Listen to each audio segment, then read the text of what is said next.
Opioid moderatism, I initially had referred to it as opioid centrism, but that can be misconstrued as being opiocentric, or that's pretty much the same as opiophilic, and that was not what I was trying to get across. I was trying to get across a middle-of-the-road, sane approach to considering opioid analgesia.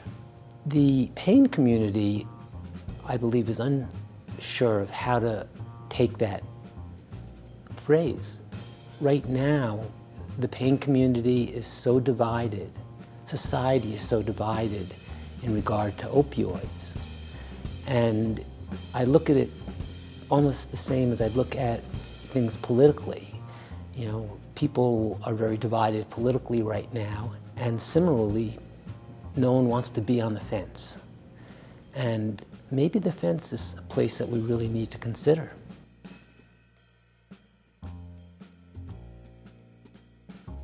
There are a lot of different attitudes in regard to what is the cause of the opioid crisis. And everyone wants to pin it on one factor, perhaps pharma's marketing practices, lazy physicians, some of the behaviors of insurance companies, pain is the fifth vital sign. And I believe to argue about what caused the prescription opioid crisis of the previous decade is not particularly important. I think we have to find solutions.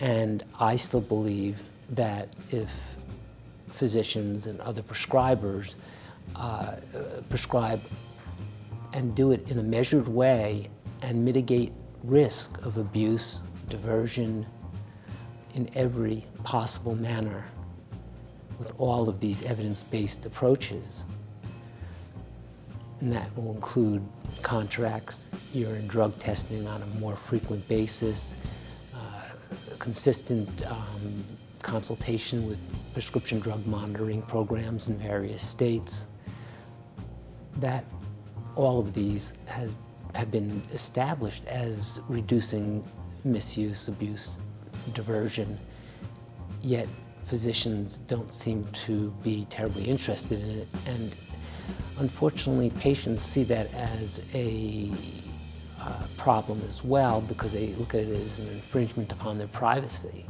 And I try to explain to them, you want to get some opioid analgesia back, and there is a price for that. And all these different mitigation strategies can help save lives, not just your life, but the lives of those around you. And physicians need to be the leaders and work hard to mitigate risk and show that it can be done.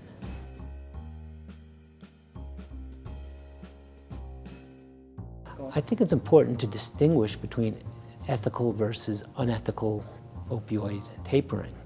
What we have going on right now are draconian tapers that are involuntary, generally among patients who have done well with opioid therapy on a long-term basis. And it's all about the zeitgeist right now, the anti-opioid zeitgeist. We've moved into opiophobia. The CDC guideline has been bastardized and weaponized by states that have chosen to misrepresent it, what it was meant to be about. It's simply a voluntary guideline for primary care physicians, recommendations. And now laws are being passed based on the guideline. And these laws have either evolved or devolved, I'm not sure which, to, well, we need to get everyone off of opioids. Opioids are bad. And no, opioids have saved lots of lives over the years. They've also proven to be substances that can be abused if used incorrectly. But to taper people who are doing well, and to do it rapidly, and to do it without their consent, and then tell them, well, it's the law, which is what a lot of patients are being told, is very disingenuous, it's inaccurate, and unfortunately a lot of these patients are killing themselves.